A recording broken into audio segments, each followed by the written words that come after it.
The Seahawks are doing their best to prove the point once and for all that a great roster can make an average quarterback good, more so than a great quarterback can make an average roster good. There are exceptions to the rule. I'm never going to besmirch the name of Patrick Mahomes, but let's be honest. Geno Smith was elevated last year by a great roster and rose to the call and played super well, probably better than a lot of people thought he ever would. And the Seahawks are doubling down on that again this year and making their roster even more stupidly overpowered. And I, for one, think they're going to be even better. We have a lot to go over today between scheme information and changes, coaching, personnel additions between the draft and free agency, and of course, bringing Geno Smith back again for round 2. So, again, lots to go over. Jay, roll the intro.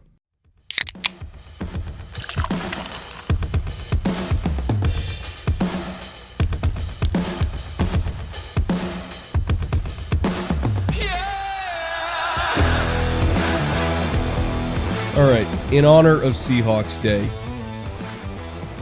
have a fine selection from one of my favorite distilleries. This is Woodinville. What is it, 30 minutes outside of Seattle, maybe? Ish? It depends on traffic. Yeah. It can be reached in 30 minutes on a good day. That's not most days. I got this directly from the Woodinville distillery last time I was up there, which I think was when we went to the Titans game, right? Yes.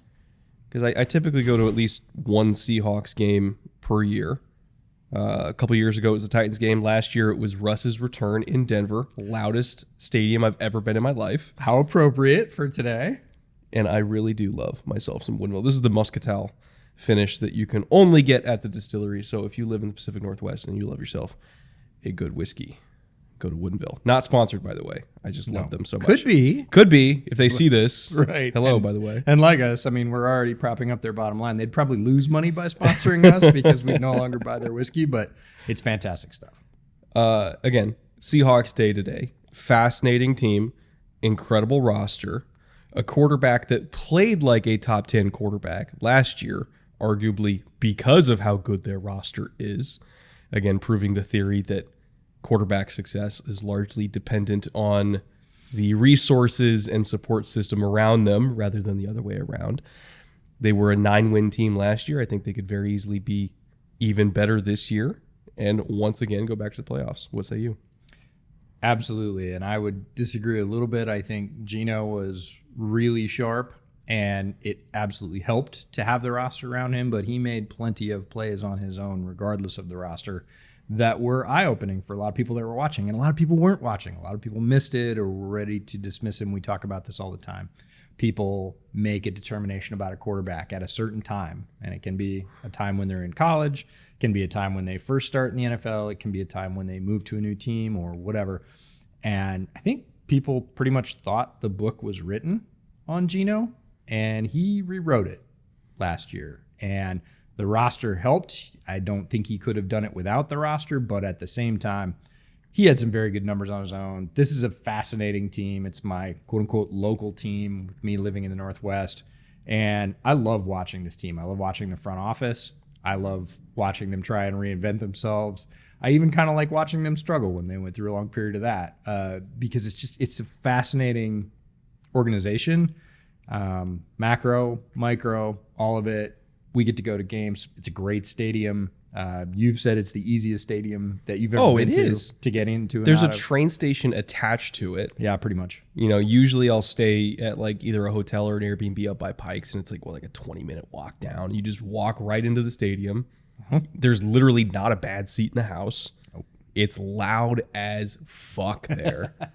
Like my organs were vibrating every time Russ came on the field last year, which again, I understand that was special circumstances. But again, even when like the Titans game, and it's not like the Titans Seahawks is an amazing rivalry, but fourth quarter, that place was rocking. Like I love going to games up there. I want to go to a game there every single year. Well, luckily we can do that. And I think this year we have the potential to see an even better product than was on the field last year. And when we had Mina on the podcast, she was talking about the Russ game and she was like, we won that. Cool. Our season's over. And the season wasn't over. They went on to develop a really good rookie class, have them challenge for league awards in their first year, and reel off a whole lot more wins than I think anybody thought was possible. Most people were predicting them last year to be, potential first overall pick. Now, you and I didn't anticipate playoffs, but we were more optimistic about them than most people just because we were looking at the roster as a whole. This year, I think, people have kind of caught on a little bit more that this is a real football team, but I still think like double-digit wins, back to the playoffs, and, once you're there, any given Sunday, like it can happen. Like, I don't put them in the elite Super Bowl contender category. Would I be shocked, though, if it's them versus Philly in January, if they knock off Philly? Like, no. Like, they're a very, very good football team that, were it not for a couple stumbles last year, probably could have won 12 games in a year that most people thought they were rebuilding. Like, they were very close to being a 12-win team rather than a 9-win team. Yeah, people thought they were going to drop off. People thought they were going to be the bottom of the bucket. People thought they were going to be a 3-win team. Remember last year we were talking about 5 or 6 wins for that team in this show, and comments were like, "You're crazy. They're not going to win 2 games, right? They're terrible. They're this, that, and the other." This is a team that believed in itself. It said in the preseason that it believed in itself. All teams say that in the preseason. I don't think anybody really believed them before they got on the field and started reeling off some wins early in the season. And people were like, wait, the season's not over? They're not terrible? This is actually going to be an entertaining team to watch. And for me, having watched the Seahawks for the last 20 seasons pretty closely, it's one of the most entertaining Seahawks teams certainly in the past 10 years. Well, especially like the last 4 or 5 Russ years where it kind of was Russ against the world in some cases, which did not work out for them. It was a breath of fresh air. Yes. It felt like a more balanced team, and they had their warts both on offense and defense. For sure. But it felt like a more balanced team. It felt like a more explosive team, and they were categorically more fun to watch. I will say this, though. Slight preamble to your effectiveness summary. There's a couple numbers in there that are pretty ugly. Yes. I want to make a note ahead of time. This run defense EPA, which was atrocious. At one point, lest people forget, they literally had no healthy nose tackles. There was a game where, due to injury, they didn't have any. And I think it was against the Niners, and they got run the hell over. They significantly invested this year in reinvigorating the talent pool in the interior defensive line. That number is going to go up. It's ugly. Just know ahead of time there was some kind of funky stuff with injuries that led to that last year. They had screeners at the gates. Like, hey, you're 325. Can you go this way? We'll get you a helmet. Like, we laugh about it, but it wasn't a laughing matter at the time. So 2022 Seahawks, overall record 9-8. Second in the division. Again, most folks would not have predicted that or did not predict that preseason. We didn't even predict that. I think we said third. But home record 5-4, road record 4-4, very strong for a young team. And the last 5 games, 2-3, not great, but they weren't one of those teams that stumbled to 1-4, 0-5. And that leads into our effectiveness summary, which is new this year. And we're just trying to break down whether or not teams are good at football. And the measurement that we chose to use for this is EPA per play. We broke it down into rushing and passing for offense, of course, stopping the run and stopping the pass on defense. And then you got to score points and stop the other team from scoring points. So points scored and points allowed. That gives us 6 numbers, and we take each team's league rank for those numbers. Then we add those all up, divide by 6, and we get a number we call the power score. So let's run through the effectiveness summary for the Seahawks for 2022. Rushing offense, league rank 14th. Right in the middle, a little bit above, actually.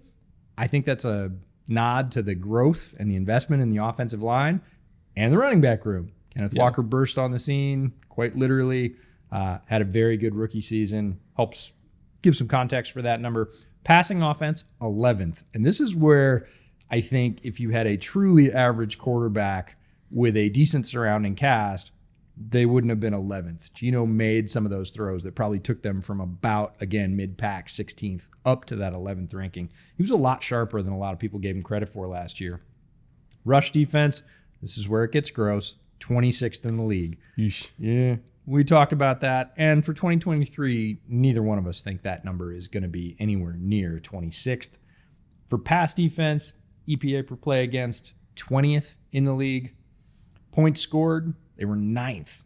This was a high-powered offense that not a lot of people would have put in the top 10. Even, I think, at the end of the season, if you said, list the top 10 scoring offenses in the NFL, I don't think most people would have said Seahawks. No, most people would have had them bottom 10. Right. Easily. Points allowed looks a lot like the defensive summary, 25th. So, again, you take those 6 numbers, you take their league ranks, you divide by 6, we get the bootleg power score. The raw score was 17.5. We round that to 18. So the bootleg power score is 18.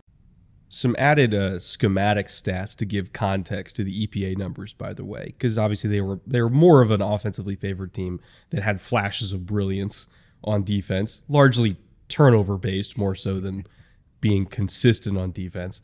But some added stats to give context was if you look at their coverages between the 20-yard lines, and this is something we do for every single team, we take out the red zone numbers because red zone is an entirely different realm, right? Between the 20s is what matter. They were 31st in 0, not a very blitz-heavy team to begin with, but especially at 0, they just pretty much never called it. They were 30th in cover 1. You would think with the corners that they had last year, especially with Tariq Woolen being so good in press man coverage, they would have been a heavy cover 1 team, like going back to Legion of Boom days. They were not. They were 30th in cover 1. They were 24th in cover 2. They were dead average in cover 3, which you're thinking, again, Seahawks being average in cover 3. What is going on here? What did they actually call a lot? Because they were also 27th in quarters. What did they actually call here? They were one of the teams that leaned heavily into quarter, half. That was really their bread and butter. They were 6th in the NFL on calling quarter, half, meaning, again, you're playing quarters to one side of the field and essentially cover 2 to the other side of the field. Typically, you see that against trips looks. That's a very common trips check, but even the Seahawks themselves, even against 2x2, they would call quarter, half sometimes. And they had different rules depending on different personnel groupings, different formations they were seeing and everything like that. But they really leaned into quarter, half. And the reason they did that is because they had Tariq Woolen. And the fact that on the quarter side, because a lot of times in quarters, it's basically press man to the number 1 receiver outside anyway. So if they called quarters to his side, he was going to be in press man. That's why he played so many press man snaps, is because they were in quarter, half. Or if he was on the cover 2 side, again, because he's so long and so physical and had such good range, they would play cover 2 to his side where he'd beat up the receiver and then he would sink. And he actually got a couple, interceptions that way as well. And so they kind of played a lot of quarter, half because they had Tariq Woolen. You contrast that to Minnesota, who played a lot of quarter, half, but they didn't use their DBs like Seattle used Tariq Woolen. So I just think it was a better executed version of that style of defense. The reason why they were 20th in EPA was, other than Tariq Woolen and to a degree Kobe Bryant at nickel, I still feel like they were missing that one extra corner so that they could get away with it on the other side. Gives a little bit more context to their draft strategy this year, but that's really the style they want to play, is to be able to play cover 2 on one side and quarters on the other side and be able to do it in either direction, right? That's why they got Witherspoon, is now they can do that. But you saw glimpses of what they envisioned their defense to be last year. And I think that now that they have even better, deeper personnel in the secondary, that 20th ranked EPA is going to go up. Last year was a cool mix between what Sean Desai was doing and what Clint Hurt was doing. They had sort of co-defensive coordinator-ish roles. Yeah. Different titles, but that's what they were doing. They were blending that together. And Desai really started his career as a defensive analyst and then a defensive back coach, and a safeties coach, and then a defensive back coach. So he really is a guy that focuses on coverage more than the front 7. He's grown into that role. But you saw him looking at the personnel they had and leveraging them in specific ways, and yes, still wanting to have a little bit more. You can call that greed, you can call that whatever else. I think there's going to be a shift with him moving on, but I think a lot of this is going to continue. And I think, like you said, not only moves in the draft, but also the moves in free agency were influenced by this and, quite frankly, by injury rates that they've had in their secondary. They haven't had Jamal Adams on the field for large parts of 2 seasons, so they went out and got Julian Love to have another quality safety that they really liked, who was flexible. We'll talk about that. But when you look at their sort of acquisition strategy, it's like, we did this last year. We almost made it. Like, it worked some of the time, and we were able to create turnovers occasionally. We just need more of this. We're going to lean into this and modify it a little bit. And it'll be fascinating to see this year how those pieces mesh and how these numbers in terms of balance of coverages shift a little bit, because they were almost solely quarter half if you look at the percentages. And I think that will lessen a little bit, and some of those other coverages will get thrown in for flavor, but we'll see.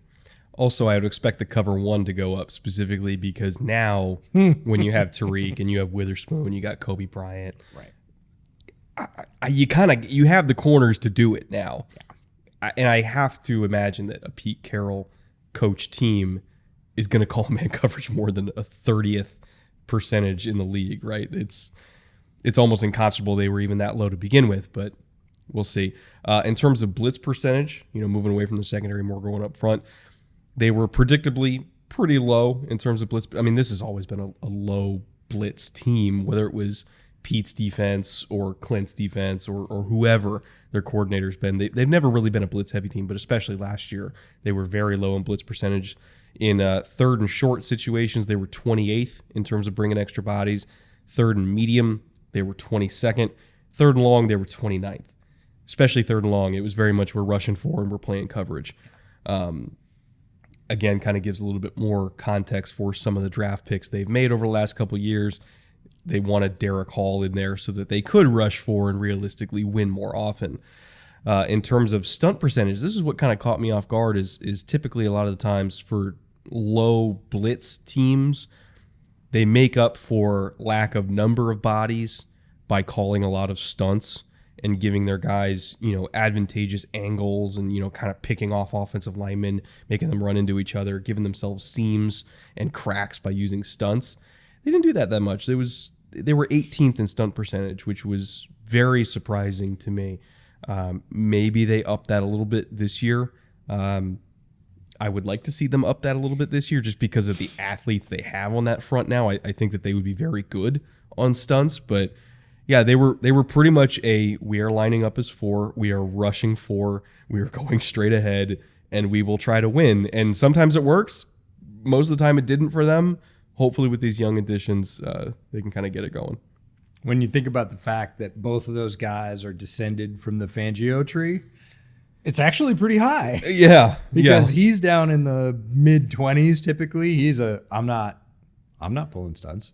Like, that's just the way it is. And both of them are like, I don't know, there's a couple stunts I like. So they sprinkle them in and they end up mid-pack, which is lower than a lot of the league, obviously. More than half of the league used more stunts than they did, but they still used probably twice as many as their mentor did. So it's somewhere in the middle. Well, Vic hates losing contain. That's the thing. And when you run stunts, sometimes like you just give backdoors to mobile quarterbacks. That's a lot of the reason why some guys don't like doing it. Apparently, they really didn't like doing it because of that reason. Like they did not want to lose contain. They did not want to lose rush discipline. They kind of build their pass rush out of layers more so than kind of creating cracks and seams. And again, it's a risk reward, and every coach has their different preference. But I was just surprised that it was so low for them. Flipping over to the offensive numbers, run concept frequency. So what are the types of runs they leaned into? They were a heavy outside zone team. Positively Kyle Shanahanian type numbers over here. 38% outside zone. You realize that like half the Seahawks fans just were like, nope, we're done. Turn it off. They were dead average in inside zone, about 16th. Did not call a lot of duo, did not call a lot of power. They were 25th in both. They were 6th in counter, which is something you do see with outside zone heavy teams, that when they start seeing like those, really any front that is like a 6-man surface with, one linebacker, And there's a couple different ways that you can do that. In terms of what the fronts are called, it just depends on which bodies are where. But let's just call it a 6-man surface, right? Sure. Every single gap is plugged up in the line of scrimmage. We want to get penetration. We want to force the running back to cut back earlier than they want to. That's typically how you see, not typically, but that is how a lot of defenses like to stop outside zone these days, is we're going to choke it off before the cutback can even happen. And so to counter that, you call counter. Because the more bodies that are up on the line of scrimmage, the more traffic that can create when you're kind of down blocking and you're pulling guys. The more bodies you take off the second level, the less are available to scrape over the top of those down blocks. And so counter is a very common call against either those 6-1 fronts or like tight fronts, because they want to just create a wall of bodies in the line of scrimmage. And they were 6th in counter. So again, very common thing you see with outside zone teams. They were 3rd in draw, which was kind of surprising to me, because like Geno's mobile, but I didn't see him as like so mobile that they leaned heavily into draw. But I guess they did. So I got to go back and find where they called that. Draw numbers. Did they only count it as quarterback draw? It was anybody. But like typically teams with very mobile quarterbacks, you'll see be really high in draw because you can, right?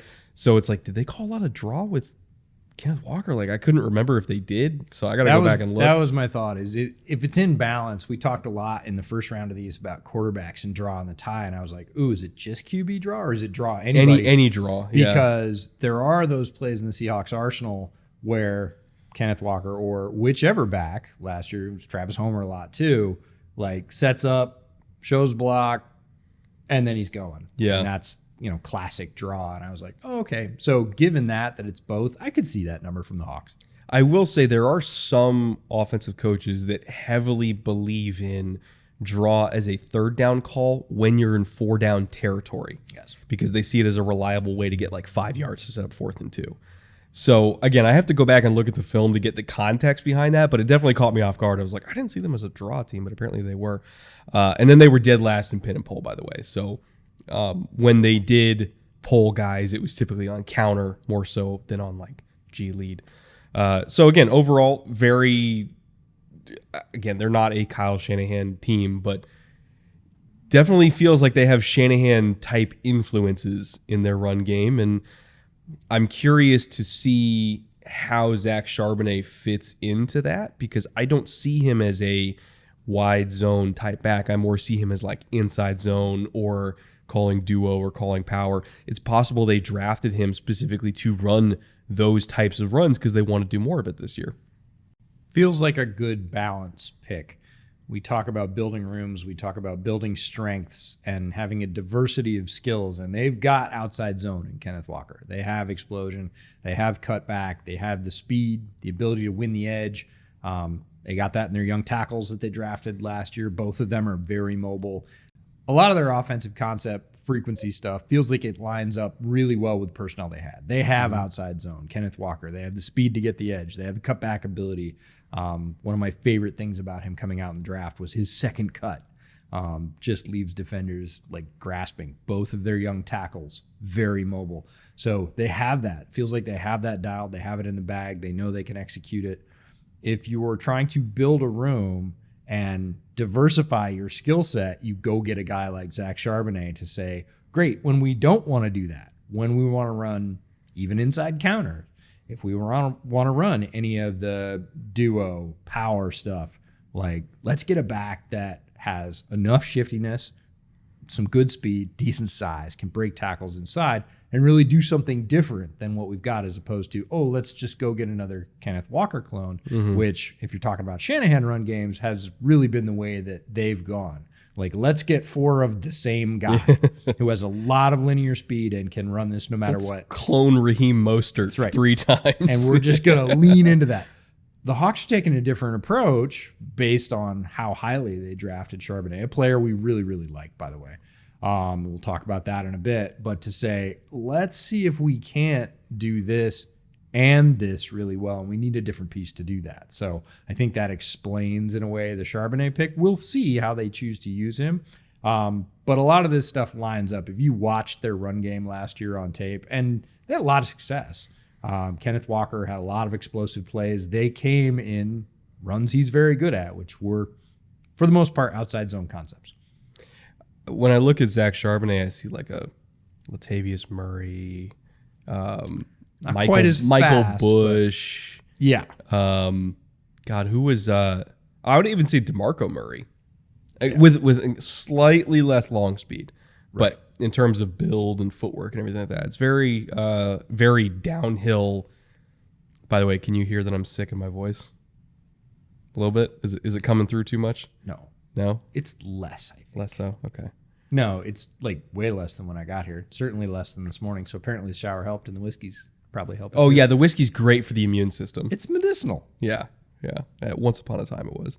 All right, still let's get to still is. Jesus, for a broken heart, and that's about it. Let's get to passing offense. The stats that I'm sure a lot of people have been waiting for, because the passing offense was the flashiest part of the 2022 Seahawks, and something that we expect to not just continue, but get even more ramped up in 2023 for reasons we will get into.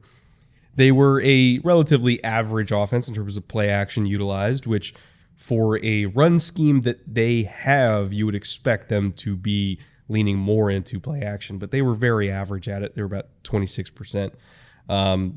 In terms of average time to throw, they were, quote unquote, slow, at about 19th fastest, but with how much play action they did use and how often when they did call play action, it was like bootlegs and long developing stuff like that. That seemed pretty appropriate to me. Like, again, 2.84 seconds is not something I would consider slow. I would just consider it par for the course. Here's where it gets kind of funky, because some of these numbers don't make sense together, and you need extra numbers to give context to the numbers that we're already trying to give context. You're just in your happy place. You have numbers to explain numbers now. And I had to, God, it was 1 a.m. last night. I was going through the film because I put these numbers together and I was like, how? How is this remotely possible? That doesn't make any sense in my brain. So I had to go through the film, and then I was like, okay, now let me find these numbers, because I have an instinct for what I think they are. And I was correct. Okay, so air yards percentage. That is the percentage of passing yards that comes through the air rather than after the catch. They were 6th in the NFL, 57.1%, which indicates that a lot of their passing yardage came from them just bombing it down the field. However, average depth of target, they were 8.5, about 20th. So you're like, how did most of their yards come through the air when their average depth of target was 20th? That would be indicating that they're more like a Lions style offense, right? Where it's dink and dunk and we're getting yards after the catch and all that kind of stuff. Here's how it happened. They had the 12th most targets of 20 plus yards down the field. They had 80 targets, but they were second in targets short of the sticks, meaning for the most part, they were kind of a ball control, dink and dunk, everything like that. But when they had to go deep, they went fucking deep. And they were more efficient at it than literally everybody else. So typically a quarterback on like targets of 20 plus yards down the field, you're hoping to get 33, 35%, something like that. Geno Smith, among all starting quarterbacks last year, had the highest completion percentage on targets of 20 plus yards down the field at 51.6%. That is nuts. And that explains why, even though they didn't target the intermediate area of the field very much, and they were, for the most part, throwing short of the sticks, why most of their yards came through the air, because when they went deep, they hit it. And they hit it at a ridiculous level. And it wasn't just Geno Smith is deadly accurate, or DK Metcalf is super big and physical and fast, or Tyler Lockett is one of the best deep ball receivers of all time. It was all those things together. And it was a fascinating collection of numbers, because it also explained why they were kind of streaky as an offense, because there were some games where they didn't hit it. Yeah. And they kind of relied on it. And there were some games where they hit everything, and they would be able to score with anybody in those games, right? And so they kind of they did rely on hitting the 51%. In the games where they hit the 49, they didn't win it. But in the games where they hit the 51, they were almost unbeatable. So it's a fascinating offense for that reason. Again, he was 5th in big-time throw percentage. He was 6th in yards per attempt, despite having a bottom 12, average depth of target. Yeah. It's a crazy passing offense that seems unsustainable, but I would argue, based on the addition they made in the first round this year, they won't have to sustain it. Reminds me of a basketball team that relies on shooting threes. Oh, yeah. No, it's very like Golden State Warriors, prime Splash Brothers. Like, when they're hot, there's nothing you can do. And that's why I push back a little bit on the Geno thing is there are certain quarterbacks, and we name many of them on this podcast, where we say, oh, the play is just chuck it up, DK's down there. That wasn't Geno. Like you said, it was to Lockett, it was to DK. It wasn't just one receiver. And there were a lot of those throws down the field that he dropped in the bucket. Mm-hmm. They were pretty passes. And you can talk about, the offense schemed those up, and you can talk about the fact that both those guys catching the ball are really good. Didn't really matter. He was making beautiful hole shot throws down the sideline and really down the sideline. Much greater depth of target than you're seeing. And all offensive coordinators want to stretch the field, right? They want to make the typical football truism is make the defense cover every blade of grass. And there's two ways to do that. One is vertically, and the other is horizontally, stretching the game out to the edges, quick screens, making people cover all the way to the sideline. But the Seahawks did it in a vertical way that was really interesting. It was either really short and you had to come forward and get it, or it was keep coming, and we're going way over your head. And there was this no man's land that was sort of typical in the Russ years because he just didn't target the middle of the field. For them, it was like purposeful sort of vertical displacement, right? We're either going real short within 5 yards or we're going plus 15.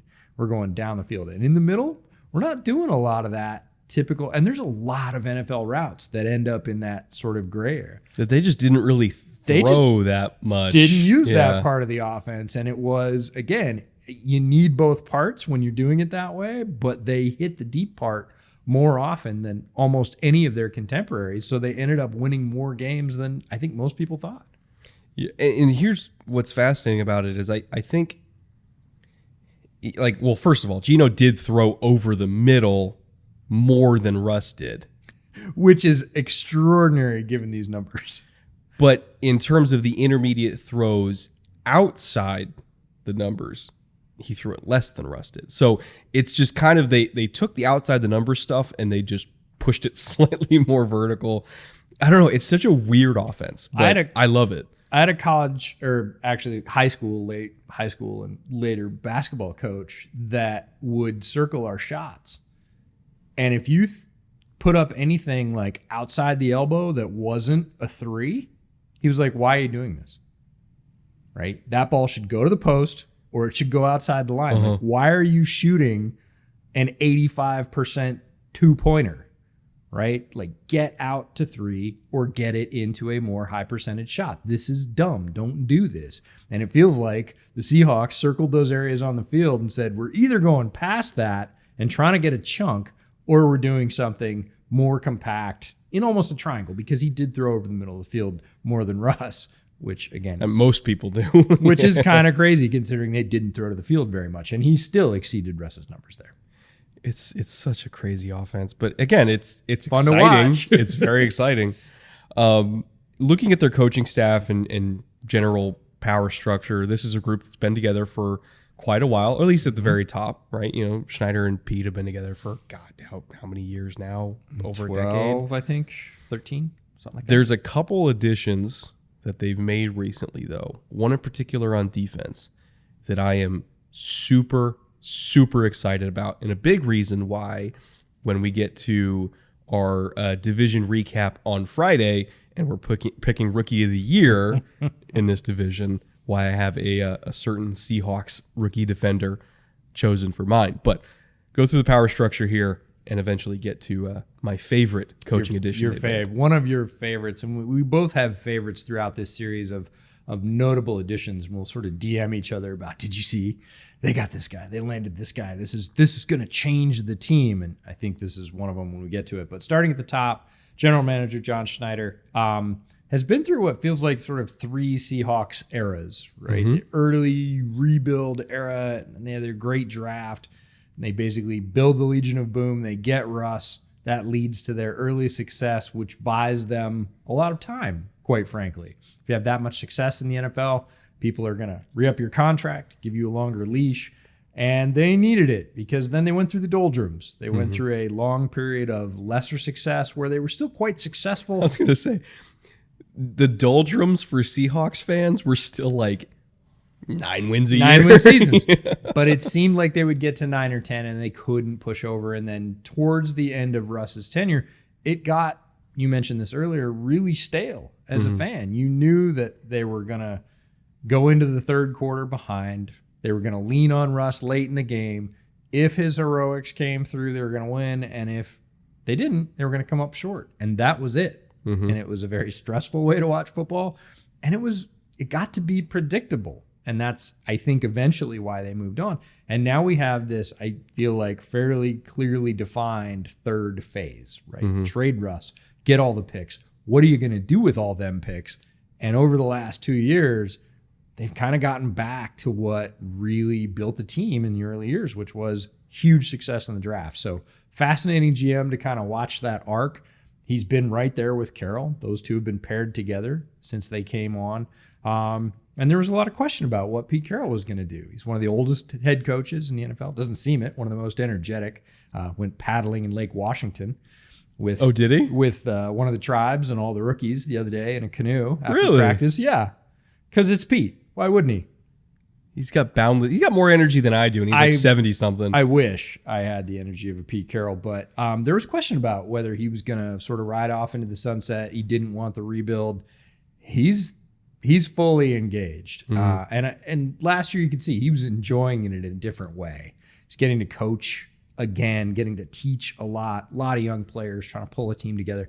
That's fun for a head coach, and I think it reinvigorated him. Down into the coordinators, another team where we have now an associate, not an assistant head coach. That's Carl Smith. The offensive coordinator is Shane Waldron, and it's fascinating to see Shane Waldron because, again, Shane Waldron straddled 2 of these eras. He came with the last year of Russ, and there were a lot of people like, okay, who's going to win? And everybody was like, they're going to run the Russ offense, and they did. Yeah. And that wasn't super exciting, and it wasn't a great window into what Shane Waldron wanted to do. And last year, those sort of handcuffs were off, and we got to see a lot more of what he wanted to do. And we just spent 5 minutes talking about how cool that offense is, and how different it is to watch, and how we can watch that progress. So Shane Waldron doing a really interesting job at offensive coordinator. Clint Hurt, the sole defensive coordinator this year. Sean Desai has moved on, so he retains that title exclusively. And then special teams coordinator, one of the more notable ones, at least to me, in the entire league, Larry Izzo, who was a Pro Bowler like annually for just special teams for the Patriots. And so if you want to talk about a guy that knows what it takes to be a quality special teamer, Larry Izzo. You know what my favorite Larry Izzo story is, by the way? No, I don't. He's the only player to successfully pee on the sidelines without Bill Belichick noticing. Oh, that does That's a personal point of pride for him. That does seem an incredible distinction given Belichick's coaching tenure. Now let's get into notable coaches, offense and defense. We'll talk about offense first so we can save your thunder for last. Greg Olsen is the QB coach, 13 years of experience as an NFL offensive coordinator, not as a quarterback's coach, and he is now a position coach.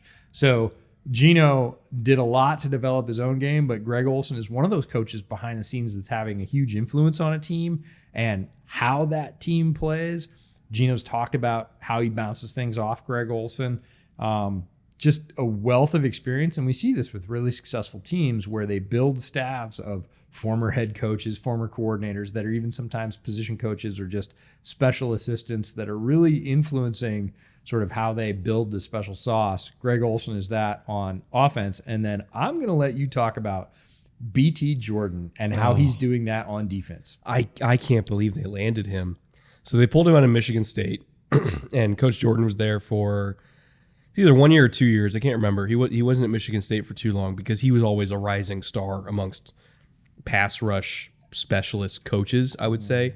And he would work with a slew of NFL Pro Bowlers and All Pros every single offseason, right? They go to Coach BT and they would learn with him for weeks and weeks and weeks out of the offseason. I consider him to be the equivalent of like Duke Manyweather for offensive linemen. Coach BT was that for defensive linemen, especially pass rushers, edge rushers, everything like that. And so Michigan State pulled him, and I don't know what they paid him, but it had to have been a hell of a lot of money. And the Seahawks were like, no. We got some young guys we need to coach up here. Here's a blank check, right? And good for him. Like, he's earned every dollar that I'm sure he is getting compensated by the Seahawks. But he's incredible. He's one of the best pass rush coaches at any level of football, anywhere. He's an amazing human. I've had the pleasure to chat with him a few times over the years, even back when he was just doing independent consultancy and just kind of working for himself and everything like that. He's so damn good at what he does.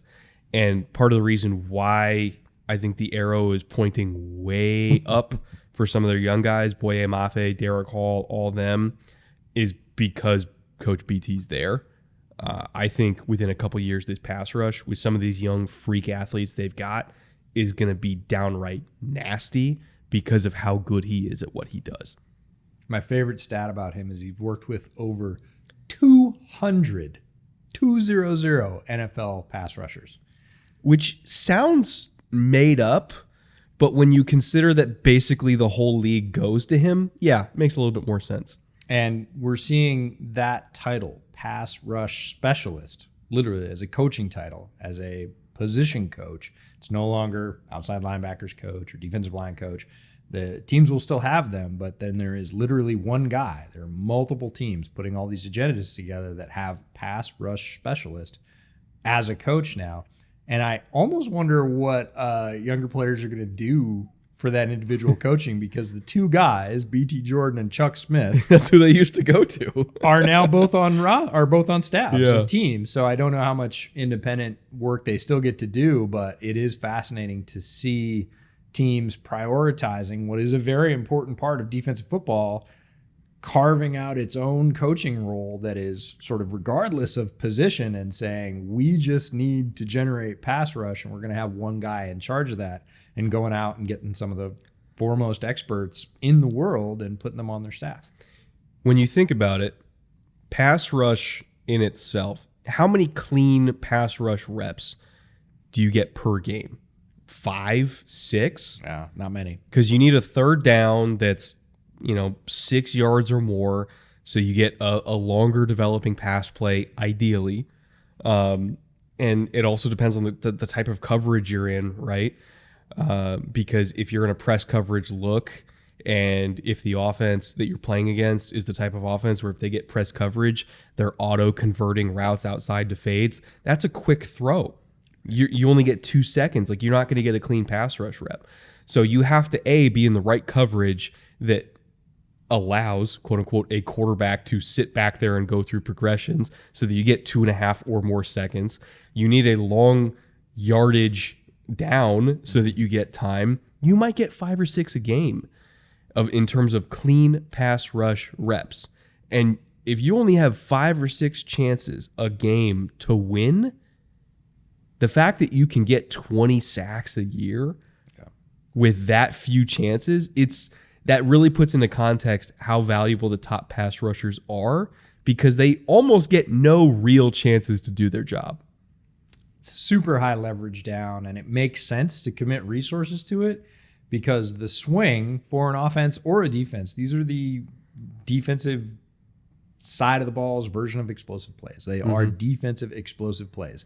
And if the defense makes them, it sets an offense back and it radically drops offensive success for that drive if they just make one of these plays. So it is an area worth investing in, and it's just one of those league trends to keep an eye on that we're going to see, I think, even more emphasis placed on this area of play.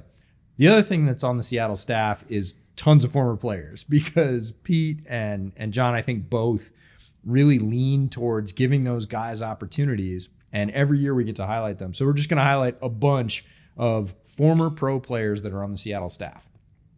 Donovan Jackson played in the Arena League. Kerry Joseph played in the NFL and the CFL. Sanjay Lal played in the NFL and NFL Europe. Damian Lewis, NFL. Pat McPherson, NFL. Chad Morton, NFL. Deshaun Sheed, NFL. Nico Thorpe, NFL. And Will Tukuafu, also NFL. So that's like 9-10 guys that are former players that are on this staff.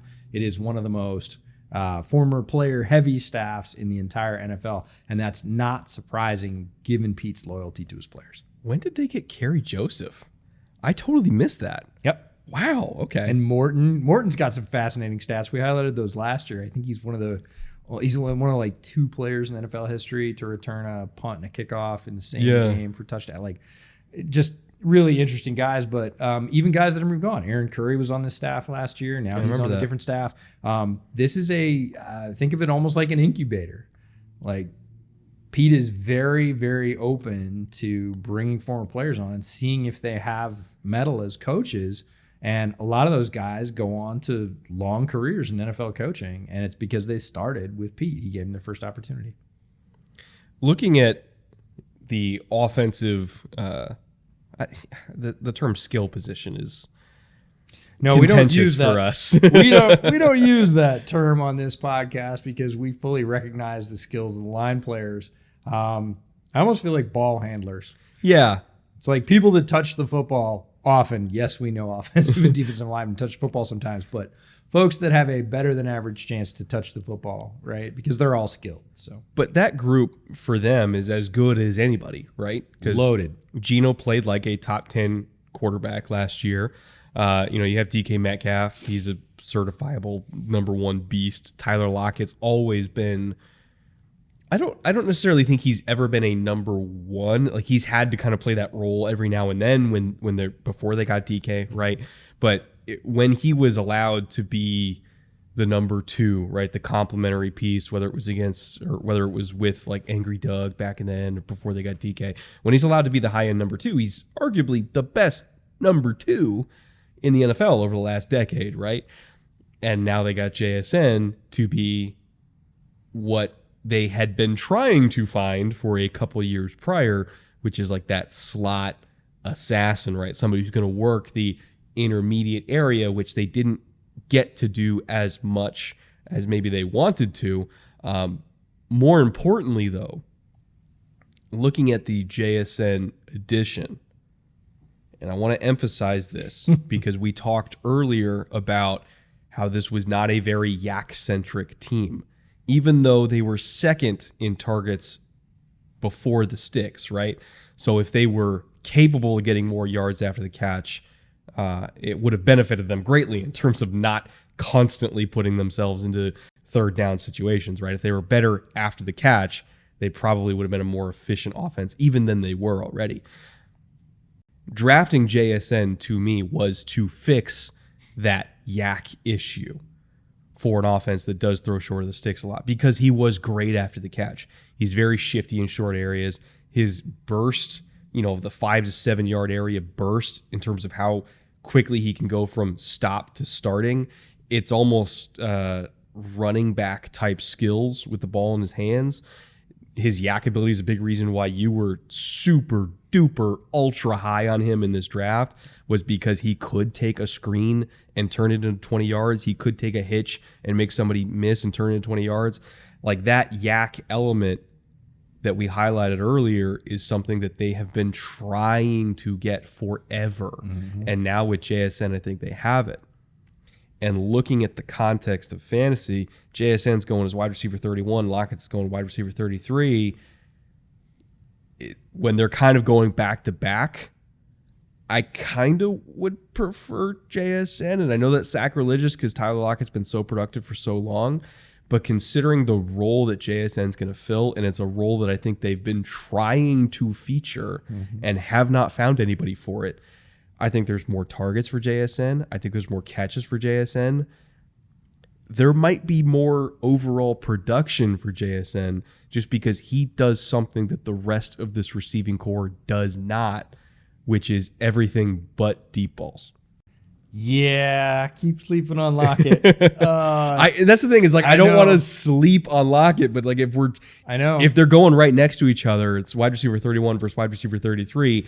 Obviously, not all of them are going to feast this year. Mm-hmm. Who are we putting our money on? It's hard for me to not say JSN just because of the role he's playing here. We will see some of that vampire action on targets. Like we will see, I think both DK and Lockett's targets being funneled to JSN because again, they haven't had that strong third option that, like you said, they've been looking for forever. But I saw a random stat, and don't quote me on it, but it was close. It's basically like over the last 9 years, like Tyler Lockett's been the third most productive wide receiver. Well, he's steady Eddie, right? Right. But like in the league. Yeah.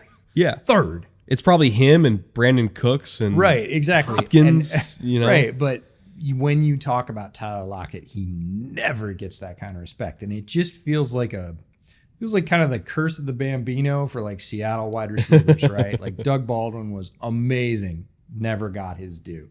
Lockett, amazing in a very similar role. Never gets his due. People are like, oh yeah, Lockett's good. And you're like, okay, list your top 15 wide receivers. Never makes the list, right? And here, look, appropriate value. He's going, 33. I see that. And he is going to have some of his targets siphoned off because you're right. I was super high on JSN for good reason. He is going to produce from day one. He is super polished. He was basically a pro receiver in college. Also versatile, has size, has great hands, runs routes, has played inside, has played outside.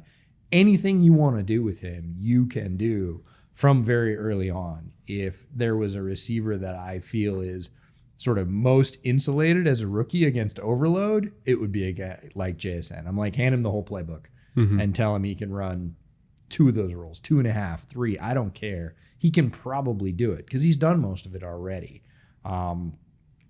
Weirdly enough, a guy that's not listed on this list is getting a little bit of buzz. And it's the guy they drafted before JSN to try and fill this role. D. Eskridge. I completely forgot he was even there. Right. And he was, in my mind, miscast. I was not high on Eskridge when they picked him.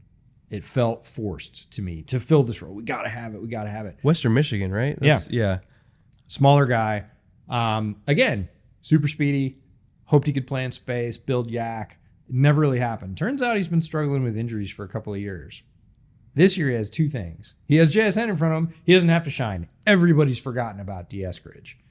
But there just keep being whispers out of like OTAs that like Eskridge looks reinvigorated. Like he's rising to the challenge. He's healthy. He's all this stuff. And I'm like, if they get him as a 4, yikes, because the top 3 is already super scary. Early in his NFL career, less so in college, but I specifically remember early in his NFL career, the getting open part wasn't the problem. It was the catching the ball part that was a little bit of an issue for him. And he's just a small guy, right? So tiny. Durability concerns are always going to be there for a small guy. I feel like JSN's such a safer bet to survive the NFL. Oh, no. This is not comparing Eskridge and JSN in any way. It's like, oh, this completely forgotten piece that was supposed to be JSN before JSN, who everybody's written off, rightfully so. He hasn't played a lot. He hasn't produced a lot when he has played. If he comes in as like the 4 that everybody wants to forget about, he's still ultra quick. Like, JSN's going to take so much pressure off him because I think it'll be about game 5 before NFL defensive coordinators are like, what are we doing to stop JSN? Which is ridiculous to think about when his outlying receivers are DK and Lockett.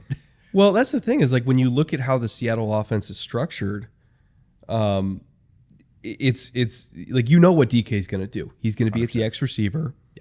And he's going to be running go routes. He's going to be breaking pesh coverage. If you give him an off coverage look, he's going to snap it off and turn it into a curl. He's going to run slants because he's really freaking good at slants.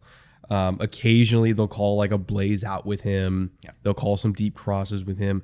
It's not that his route tree is like he's running everything, but the routes that he runs, he's really freaking good at, And Lockett, it's like, okay, he's going to run basically it's not, they don't run deep choice like Tennessee does, but they've always used Lockett as a deep receiver that will read leverage and read safety position and just run to grass, right? And it's like, hey, if it turns into a post, great. If you're running a post and then you have to bend it out to a corner, fine. Like, they will let him read and just kind of make a determination and find space. He's always been a very smart player and a very great ball tracker down the field. So it's basically just find space, we'll throw it to you, you go get it, right? Right. Catch it over your shoulder because you're really good at that. And JSN's such a different player than them. And also in terms of the stress he puts on a defense, it's so different. Because with DK, it's, okay, we're going to take our biggest, strongest corner and take a chance that he can survive. Against Lockett, it's, we're going to keep our post safety deep. He's not going to be biting anything under. We're going to keep our post safety deep. We're going to have our corner. He's going to be bailing. So it's not playing a bracket, but you basically are. It's like we're taking away the middle third and we're taking away the boundary third to Lockett's side. And if he kills us with comebacks, fine. But Right, we'll give it to him. But it's better than a 60-yard touchdown. But with JSN, it's so different because he's going to be running all of these different option routes. Like, he's going to be running double moves. Like, he's going to be running stuff over the middle. He's going to be running whip out of the slot. He's going to be running screens. I wouldn't be surprised if they give him some jet sweep stuff because Waldron comes from a coaching tree that loves to call jet sweeps, or at least threaten jet sweeps. Like, if they kind of give him some like Robert Woods type stuff to do. And it's so much more versatile of a role and so much harder to plan for because he can do one of 10 different things on any given play because of all the different stuff he can do. So I'm not saying he's going to like put up Garrett Wilson numbers, you know, while we're on the subject of rookie Ohio State guys that have dominated the league. But in terms of number threes that are rookies in the NFL, out of all the guys that have come into the NFL as a number three, a clear number three, I'd bet JSN outproduces what we expect a rookie number three to outproduce by a significant margin.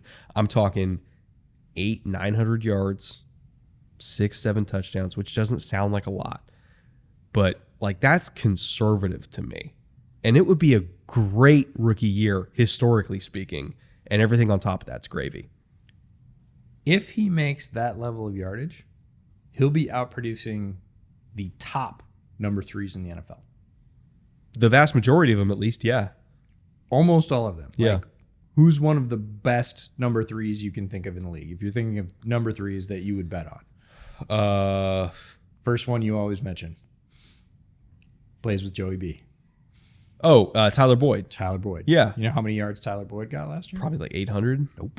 Mid-sevens. Really? Yes. Yeah. And we think of him, rightfully so, as one of the top number three wide receivers in the league because he is. I mean, again, playing with Chase and Higgins and you pull 750 and whatever it was, 4 to 6 touchdowns, like that's one of the top number threes in the NFL.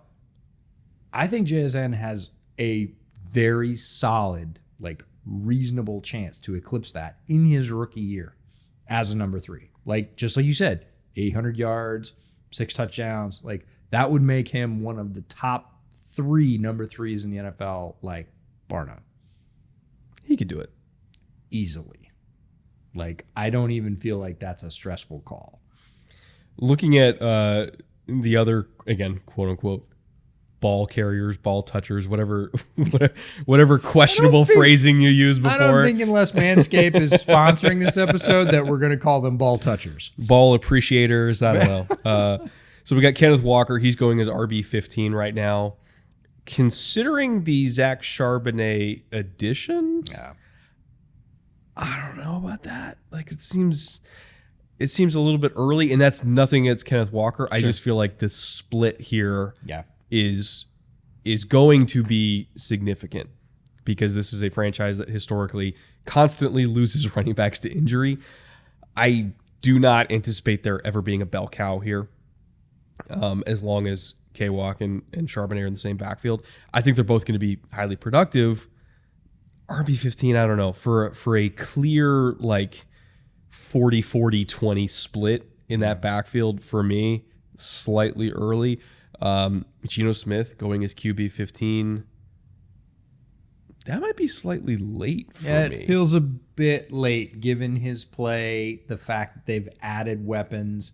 He's even more comfortably as another year in the offense. I would say it's a touch late, not like disrespectfully late, but like I'd be comfortable 2-3 slots earlier, quarterback slots earlier. I think it'll be a QB1, which is again, QB 12 or higher, right? Yeah. By the way, the ADP numbers we're using are from Underdog Fantasy, our season-long sponsor this year, and 2 seasons long. for 2 seasons, yes. Yes, our 2 season long sponsor, which we are incredibly thankful for. And these are particularly for Best Ball because they're running Best Ball Mania 4 right now. There's a $15 million prize pool at stake here.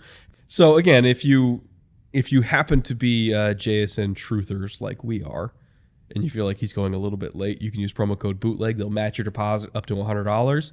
And by the way, that $100 would be good for essentially 4 free entries into Best Ball Mania 4, which is $25 an entry, again, for $15 million in prizes. There's a regular season championship, then there's the fantasy playoff championship.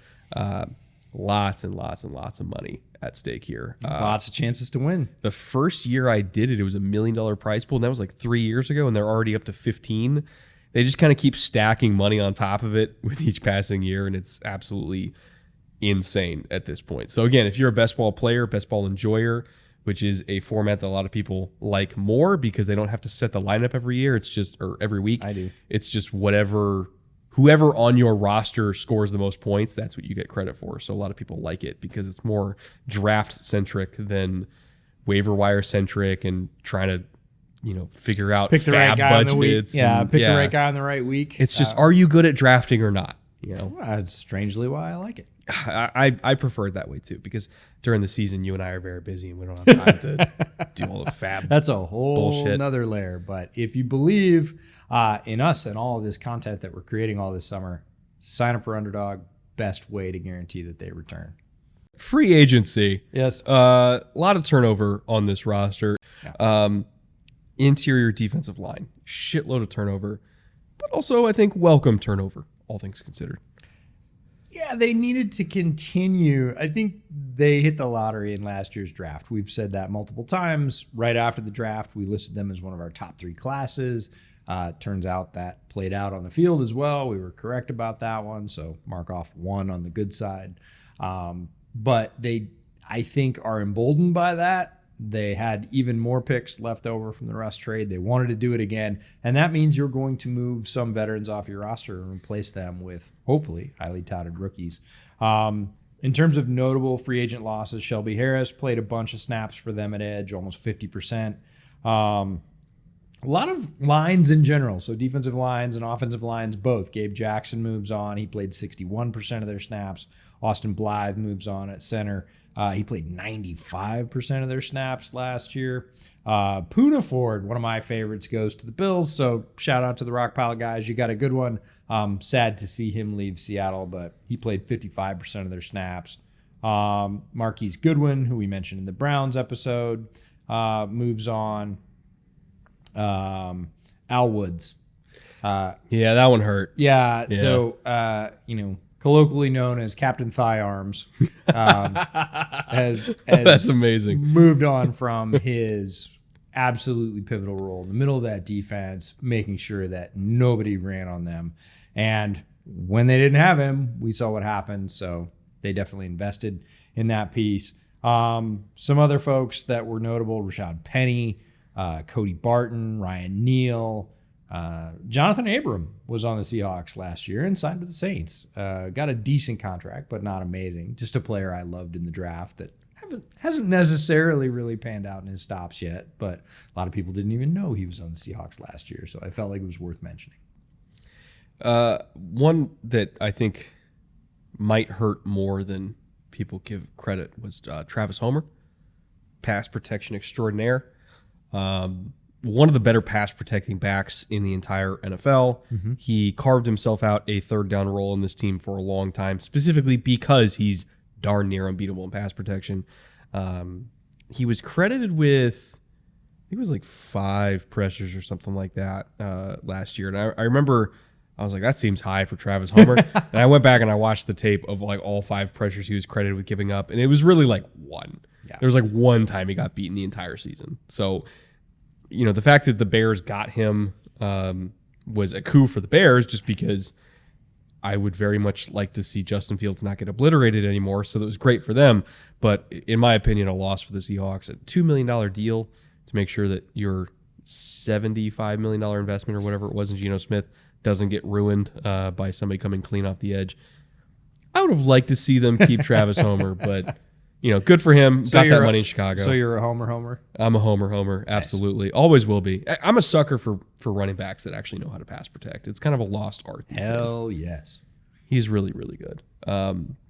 In terms of free agents that they did keep, obviously Geno Smith with that $75 million deal that wasn't really $75 million. Honestly, it was less than I thought he was going to get from them. I thought it would have been, ticking the triple digits there. It's a very team friendly deal. Pretty much after this year, if they want to get rid of him, they can. Yep. And not really feel the hurt.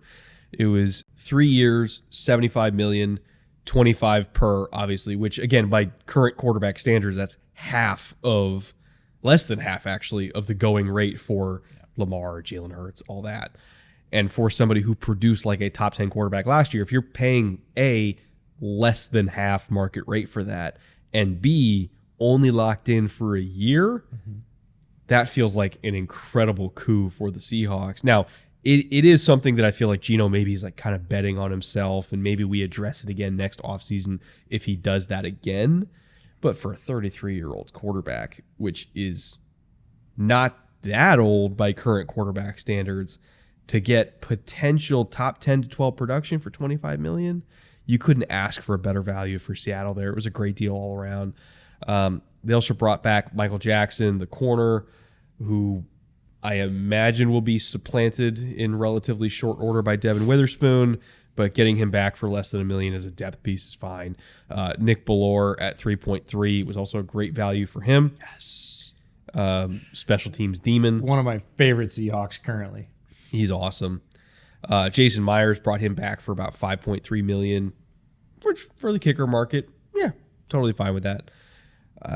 Let's see. Drew Lock, I didn't really care, honestly, at $4 million. Fine, whatever. And then in terms of third-party additions, guys outside, well, finger quotes, outside the Seahawks organization. They brought back Bobby Wagner. Yep. He took a 1-year stint over at the Rams, brought him back at $5.5 million. He is not the Bobby Wagner of old, but he can still absolutely maul guards on the second level and get off blocks and make tackles. So as long as you're not asking him to do a lot of the coverage stuff that they used to ask him to do, he's going to be awesome. I liken him to like a Dante Hightower type piece now, where he is within that kind of 7-yard box on the line of scrimmage. And you say, Bobby, go kill people. And he's going to go kill people. Just don't ask him to cover that much anymore. They also brought back Jaron Reed from the Packers, just kind of getting the band back together, so to speak, at $4.5 million, which in the current interior defensive line market, it's a deal. Where the top end is going at anywhere between 26 to 32 million, and that's before Quinnen Williams signs his deal, before Chris Jones signs his deal. That's a pretty darn good value. Evan Brown, they brought in from the Lions. Julian Love, as you mentioned, they brought in from the Giants. And Draymond Jones, this one was kind of a coup, at $17 million for interior pass rush help. Again, considering the current IDL market, he's going to be 10 to 15 million less than the very top of the interior defensive line market. He was kind of an early free agency wave signing for them that money has only gotten better since they signed it. They did a really, really nice job in free agency, in my opinion. In terms of efficiency, it's hard to beat it at some high leverage positions financially. So this is John Schneider. He's sort of showed his wizard skills several times throughout his tenure in different ways. And this offseason was a return to form for him. He, brought out the crystal ball and polished it up got in early, hit the right players with the right deals that seemingly, when you look league wide, don't look possible, shouldn't be able to be conjured out of thin air, but he made it happen. And it's really interesting to look at this class again with the numbers we talked about up top in terms of what they did well, what they didn't do well, holes they needed to patch. Very strong free agency. And then to come out and have the draft they did again for the second year in a row. Folks, this is how bad teams get good, right? The Seahawks weren't good. To have 2 drafts this strong in a row is how you go from not contending to contending for a long time and having a young core and going to the other problem, which is the good problem to have. How do we pay all these guys? Because they all worked out. So this year in the draft, they start off in round 1. Cornerback, Devin Witherspoon from Illinois. One of my defensive gems, one of my favorite players in the entire draft. And as you said earlier, the other piece they needed on the other side. Now you got Tariq Woolen and Devin Witherspoon. That allows, I think, players that are better at nickel to move inside. Kobe can now focus on being a nickel. He doesn't have to float inside and outside. It's just a great, great piece. And in terms of the mentality of how he plays, it's going to allow that defense to be aggressive. I don't really want to be a receiver coming into Seattle right now because you're going to get beat up. Oh my God, it's just a bunch of killers back there. Yeah, you're going to get beat up. Between Tariq, Devin, Quandre. Jamal comes back. Oh my God. The cold tub is going to be highly necessary after playing Seattle. They're going to beat the shit out of people. Yeah. And an additional round 1 pick, as we've talked about, it's pick 20. They go with Jackson Smith and Jigba out of Ohio State. Talked at length about him and his impact. Round 2, pick 37, edge Derek Hall from Auburn, who we both really liked. Thought he could have gone even earlier than that, possibly the end of the first round. I think is going to add juice to the pass rush. Is going to make people forget pretty quickly about LJ Collier. The rotation of sort of Boye Mafe and Derek Hall. And, you know, you've got this young core, again, working with a new pass rush coach. You got Darrell Taylor still there. Yeah, Darrell Taylor actually sort of, I think, a lot of people thought similarly of him and LJ Collier coming out. Their grades weren't that different. Feels to me like Taylor has developed more. Yes. And LJ Collier had his flashes, but they were more like sparks that never sort of got into a sustained burn. They let him go. You know who else they have, by the way, in that rotation? Yes. Tyreek Smith. Yes. You loved him coming out of OSU. And he was a tremendous value where they got him. So you get all those guys with BT. Oh, my God. And just be like, hey, that's what I'm saying. By 2024, that pass rush is going to be disgusting. Yeah. And I think Derek Hall, we both think Derek Hall is going to figure into that earlier rather than later, given his skills and his resume coming out of the SEC. Round 2, 52, they get Zach Charbonnet, the back out of UCLA, who we loved. We talked about his impact earlier. Love that pick when it happened.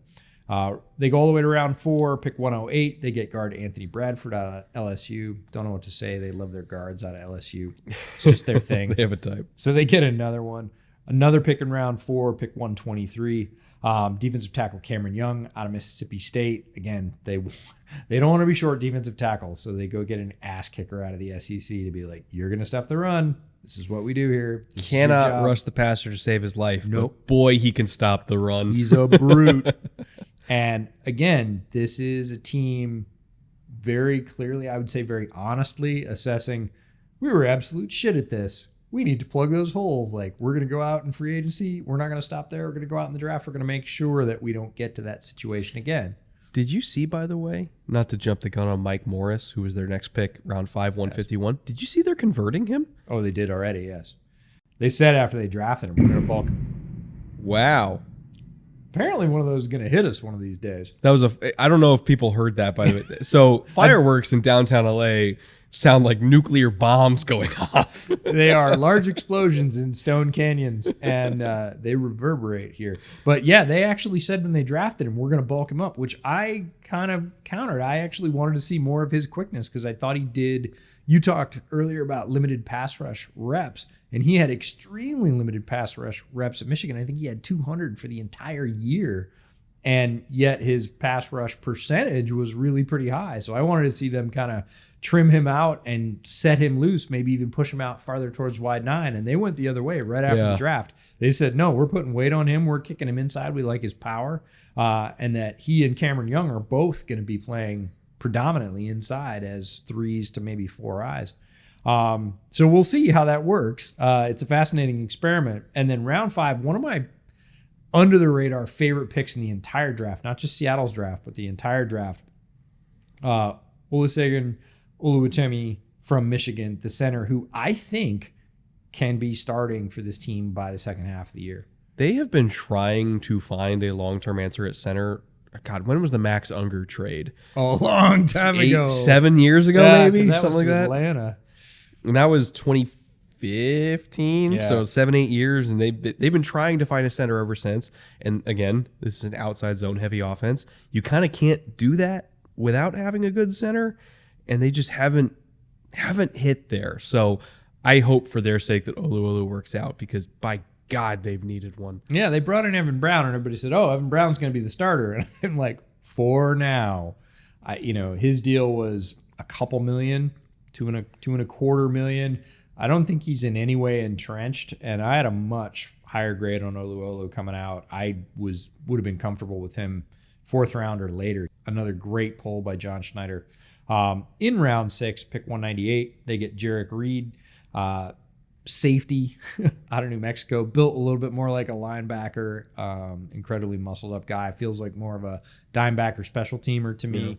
If he makes the 53, and then round 7 come through and steal Kenny McIntosh from the national champs at Georgia, is a receiving option for this running back room that I think is really good and is going to surprise some people because he's incredibly efficient in that role. Everybody looked up high at Jahmyr Gibbs coming out of Alabama and said, oh, he's the best receiving back in the draft. And if you look by number, McIntosh's receiving stats were better than his in most categories. When we talked about the 40-40-20 split earlier, where it's Kenneth Walker's going to get 40, Zach Charbonnet, I would also think is going to get 40, but on different types of runs, right? Inside zone, duo, power. The 20 is going to Kenny McIntosh. And maybe that also explains a little bit why they're willing to let Travis Homer go, because maybe they want somebody who's more of a receiver on third down than a pass protector. Maybe they feel like their offensive line is in a position where they can do more empty protection, so to speak, or have their running backs more kind of check and then release out, something like that, rather than being dedicated protectors. And if they want a more receiving-oriented third down back, Kenny McIntosh is it. He's going to get significant snaps as a rookie. I understand the athletic testing was underwhelming. But on film, because again, film is what we do here. On film, if you look at how he moves, he's a way better athlete than the testing numbers suggest. His dead leg cut is nasty in space. He's got great ball skills. One of the only guys in this draft class in terms of running backs who, if we're throwing it 15, 20 yards down the field, I actually trust him to catch it. Yeah. It's pretty much Gibbs, Bijan, and Kenny. Like, that's kind of it in terms of backs that I trust to catch it that far down the field that have ball skills. Tremendous pick. I don't know why he went in the 7th round. I really don't. I don't know why he lasted quite that long. A lot of Georgia fans didn't even like him. They're used to Nick Chubb, right? they're not wild about him, but he was incredibly solid in the SEC. Like even his carries average, everybody was, he's not a good running back. He averaged like 4.5 a carry in the SEC. Yeah. Like he was solid as a rusher and excellent as a receiver. He just wasn't terribly flashy. He wasn't the guy to rip off like huge gains. But again, in this role, in this offense, a tremendous value pick by John Schneider. In terms of UDFAs, they had a huge UDFA haul. And also guys that I think will make the roster and potentially more than just be other guys on the roster. Guys that I think, not to put too much expectations, could be starters. Yeah, but to be clear, we talk about UDFAs for every team. This is the deepest UDFA haul, and it might have the most quality as well. So it's not just numbers, it's not just quantity, it's quality as well. I mean, start with Jake Bobo, who he's kind of a fascinating receiver profile because he's tall, he's stiff, he's a big slot, he's darn near a tight end who's just thin, right?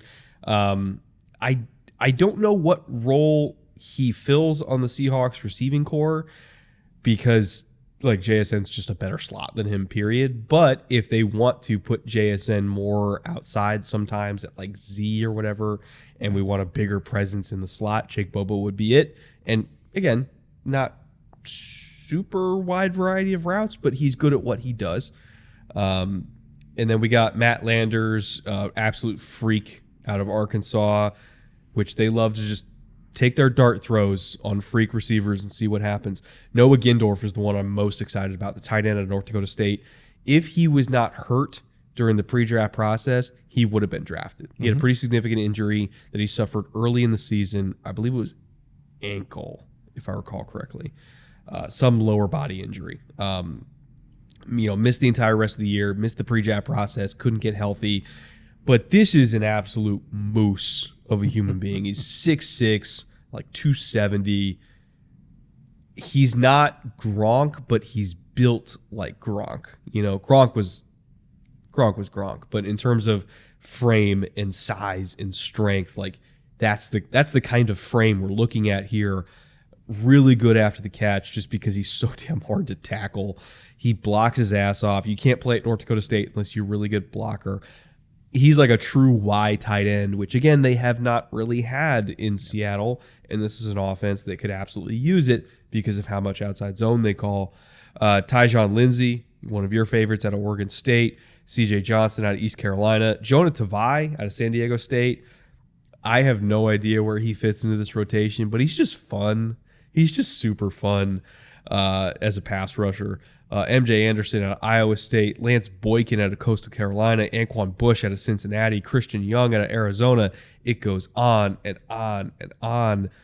I'd bet 5 or 6 of these dudes at minimum make the practice squad and probably 3 or 4 make the final 53, which by UDFA standards is pretty good. Seattle has been a haven for UDFAs throughout Schneider and Carroll's tenure. Early in their tenure, second, third year, 53% of the 53 was UDFAs. That's, oh my God. I wish I could convey properly how insane that is. Yep. Relative to the rest of the NFL. Yeah, it is a much higher percentage of undrafted free agents playing on your team and contributing in good roles. Those were teams that were beginning to push for the Super Bowl. And it's because they invest so much in this process and they sell that it is competition every day. You have as big a chance to play here as you do anywhere if you play well. And they basically have guys that they get guys that want to bet on themselves. It's not that they think they have an easy path to playing time. Some of these receivers, we talked about how good their receiver core is. They got 4 of my favorite UDFA receivers in the same class on top of drafting my favorite overall receiver into a receiving unit that was already stacked, right? But this is the allure of a Pete Carroll team that preaches, if you play well in practice, you will be on our team and you will play on game day. Let's cap it off here with the report card. After everything that you've heard so far, talking about schematic numbers last year and what we expect them to be this year and coaching staff changes and personnel additions, personnel losses, there was a lot of information conveyed. After taking into account all of that, here is our final report card for 4 categories: front office, coaching, offense, defense. We can either go, straight up, slightly up, even, slightly down, straight down. And then we cap it off with our record predictions where we kind of give a range of outcomes that we expect here. Front office report card, firmly up. And most front offices, we don't go this far up because a lot of it is like, we're trying to figure out projection, a draft, yeah. and it's hard to really grade a draft till 3 years. But considering what they did in free agency, both the third-party additions they made at reasonable contracts relative to what their position's making in the free agent market, and the deal they pulled off with Geno, I can't really give a high enough grade to what John Schneider's done. And, oh, by the way, we like their draft too. The last 2 years for him, I mean, the 2011-2012 period was amazing. This, I think, is on par with what he's done. Like, the last 2 years for him, he might be the best roster builder in the NFL, and that's saying a lot. He's all the way back. There was a lot of years there where we're like, John, what the fuck are you doing? He's back to me. Like, it's prime John Schneider time again. I never thought we'd see it, but here we are. He's been incredible. He and Howie Roseman are right there in terms of they do it very differently, but if you're talking about top roster builders in the NFL right now, it's Howie and John Schneider. And to have that kind of success in the draft 2 years, then add free agency, and crush the UDFA process again, folks, this is how bad teams get good. For coaching, we're going, half up, slide up, whatever you want to call it. Again, there's a lot of stability on the coaching, so we could have gone even, but the addition of BT Jordan. Just for you, we had to. Just for me, we had to go slightly up there. Offense also going slightly up because of the addition of JSN. You got year 2 of the young offensive lineman. We're giving a breather back, as well as a true third down receiving back to complement Kenneth Walker. Could only go up there. And then the defense, which already had some really talented pieces, adding Wagner again, adding Jones, adding Love, Reed, and then Witherspoon, Hall, and Young, like all these guys. Like it's going to be a better unit than it was last year. It's hard to be worse against the run, but like in terms of their pass defense, their pass rush is going to be better. Their coverage is going to be better. They're going to be able to do more of the stuff they want to do. Looking at the quarter, half stuff, like for once they finally have the personnel to run the scheme they want to run. This is going to be a very, very good team. It is balanced. It is fun to see a team as young and as balanced. It is rare. It is difficult to achieve. And you need to hit on all cylinders. You can't just have a good draft and then blow free agency or blow your re-signings and, just get good. You have to do it all together to get this much good young talent on both sides of the ball. The Seahawks look to have done it. Of course, we have to see how it translates on grass, but they have as good a chance as anybody in the league to be really good and really balanced this year. Looking at ceiling and floor, and this is the ceiling in wins that EJ and I have projected, as well as our floor in wins. And we each have our own picks here. I went with an absolute bottom-out floor of 8, just because of how strong the roster is. Mm-hmm. And even then, like they kind of hit some rough patches last year and still ended up at 9. They could have ended up at 12, like we said. Like there was a few games that were winnable that they could have gone to 12 last year. If everything goes completely tits up and there's injuries, or if Geno comes back down to earth, I'll give them 8. They'll end up as like a mid team just because of how good the roster is. In terms of ceiling, this is where I might get a little bit of pushback because we've talked so positively about them. My ceiling for them is 11. A lot of people have them as even higher than that. Here's why I have them at 11. This is a very good team. It's better than last year. When they get to the playoffs, they'll be more of a threat than they were last year. Mm-hmm. However, they got to play against the AFC North and the NFC East. Not to mention, they're probably going to split with San Francisco. They're probably going to split with the Rams. They're going to blow the doors off Arizona, most likely, 2 times. I would imagine between the split with San Francisco and the Rams, going 2-2 against the AFC North, which is a very strong division, and then going 2-2 against the NFC East, which is also a very strong division, there's 6 losses. They're still going to be a great team. They're still going to be a threat to do a lot of damage in the playoffs. It's a little bit of a stretch for me to go to like the 12-13 range that a lot of people might be expecting, just because of how hard their schedule is. Our floors are the same. I had them at 8 wins for their floor because I think there is just too much talent. And, Pete could even revert and say, we're going to play it the old way, and they could probably roll off 8 wins with this roster. I'm going to go into the 12-win range for their ceiling. I'm going to put it at 12. I think they beat the Rams twice. I do think they probably split with the Niners. Yeah, they're probably going to mash Arizona. And I think they steal a couple from the NFC East, which was arguably the strongest division in football last year. I think this team, just like last year when everybody said, oh, they're going to be in the basement, they're going to win 4 games, and they won more than twice that, is going to come out this year when people are saying, I think 9 or 10. I think that, and they're going to win 12 or 13. And they're just going to be like, you didn't believe in us last year? Well, guess what? We got better. You didn't believe in us this year? Guess what? We got better. So I think their ceiling, again, if everything continues to go right, even if Geno does regress a little bit because he's got more help, is 12 wins. I think writing off Geno, to steal a phrase from him, is inadvisable at this point. At your own peril. He's a man on a mission, and he's a very good quarterback just based on what we saw last year. Yeah. It's hard for me to think that a 17-game sample size is all of a sudden going to, turn into a pumpkin overnight. Like, at some point, you just got to acknowledge, like, he's pretty fucking good. He's good at this point in his career. Good. And it's one of those things where he feels centered to me.